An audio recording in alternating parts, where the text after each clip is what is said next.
И още една тема по ваш сигнал. Отиваме в дом за възрастни хора в Русе, където жителите и семействата им се тревожат заради предстоящ ремонт.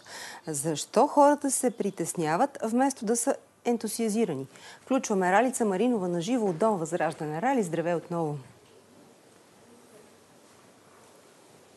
Здравей, Мариана! Ние се намираме в двора на Дома за стари хора Възраждане, в който са настанени около 200 души. Всъщност получихме сигнал от наш зрител, който е роднина на настанена тук жена.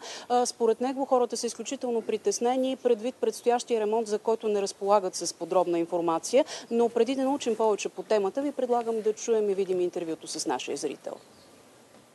Майка ми на 83 години в Старския дом Възраждане живее от 7 години. Майка ми е трудно подвижна с инвалидна количка. Не само тя, доста хора от дома са трудно подвижни. Последно време се говори за някакъв ремонт, който ще да продължи около половин година, може и повече. Самите хора в дома не знаят къде ще бъдат настанени, дали ще могат да виждам майка си. Всяка седмица ги събират по един път на събрание и питат мнението на живущите в дома и всички хора са притеснени, не знаят къде ще ходят, по села ли ще ги Между тях са говори, че по села ще бъдат разпръснати. Никой нищо не знае. И защо ги питат, аз не мога да разбера. Само борят се, но е също от месеци вече наред. И хората са в стрес, те са притесняват самите живущи в дома. Защото за 3 дена, за 3 стаи правиха ремонт 3 месеца. А тук не се знае за какъв срок са дома.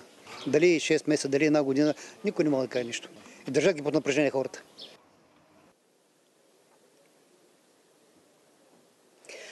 Мой събеседник по темата сега е госпожа Катя Петрова, която е директор на дирекция хуманитарни дейности към община Русе. Здравейте, госпожо Петрова. Здравейте. Кажете ни, предстои ли наистина ремонт в Дом Възраждане и ако това наистина е така, доколко то е обвързано с основния приоритет, който така сподели като свой приоритет новата социална министърка госпожа Шалапатова във връзка с преструктурирането на домовете за стари хора? Значи, тук искам да кажа, че точната думичка е реформиране. Няма закриване, няма други думички. Реформиране. В Закона за социалните услуги е записано, че до 2025 година домовете за стари хора трябва да бъдат реформирани. На територията на цялата страна има 82 такива дома. Това са специализирани институции с различен брой и капацитет на заетост. Нашия дом за стари хора Възраждане е с капацитет 234 лица. Към настоящия момент Община Русе подаде проектно предложение по Националния план за възстановяване и устойчивост, какъвто беше ангажимента и на други общини, в които има изградени такива домове за стари хора. И всъщност там е записано какво ще се случи в рамките на следващата, до края на тази година и в рамките на следващата година. Тоест такъв ремонт ще има не само тук, и във всички подобни социални домове, не само на територията на Русе и на цялата страна. Можем ли да кажем кога се очаква да започне той? Колко дълго време ще продължи? Да, на територията на цялата страна трябва да има такива, т.е. да има такива дейности. Всичко зависи от оценителната комисия и кога всъщност ще бъде изключен договор с Министерството на труда и социалната политика, за да може да стартират дейности.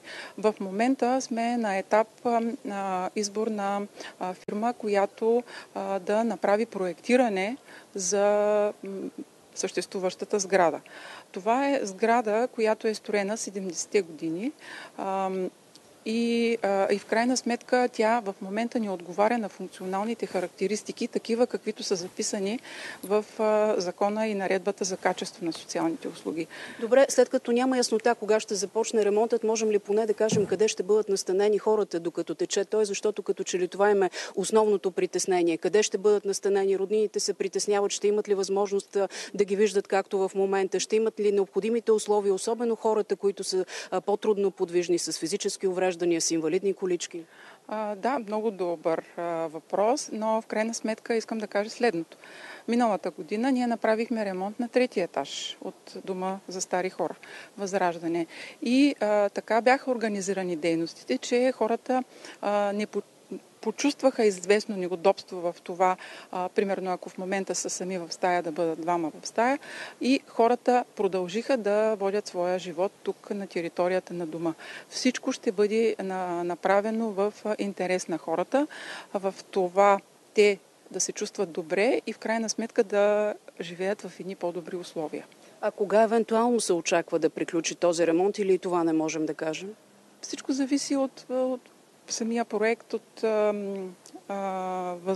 времето, с което ще разполагаме. Сега в момента това, което притеснява и казахте вашия в репортажа, ние от месец август започваме така доста интензивна кампания, свързана с потребителите, с близките на потребителите, с хората, които работят в дома, защото това е заложено в плана за реформиране на Дома за стари хора Възраждане. Всичко се прави последователно с едно, смея да кажа, не трябва да има никакво безпокойство в хората. Вие знаете, назад във времето, 2020 година, когато беше COVID кризата, този дом също имаше така доста хора, които бяха болни. Ние оказахме необходимата подкрепа, като създадохме необходимите условия те да се чувстват добре. Така че да бъдат спокойни. Благодаря ви за този разговор. Дано наистина с него да сме внесли малко яснота по темата и малко или много успокоение, както в настанените тук в този дом за стари хора, така и в цялата страна, пък и сред техните близки и роднини. Да, Рали, благодаря ти. Не знае как ще бъде решен на въпроса с жителите на дома, на домовете, другите в страната, но доколкото разбирам, във Възраждане по време на ремонта хората няма да ги местят, а само малко ще се посместят. Нещо, което те са го играли вече при друг ремонт. Благодаря ти за това пряко включване.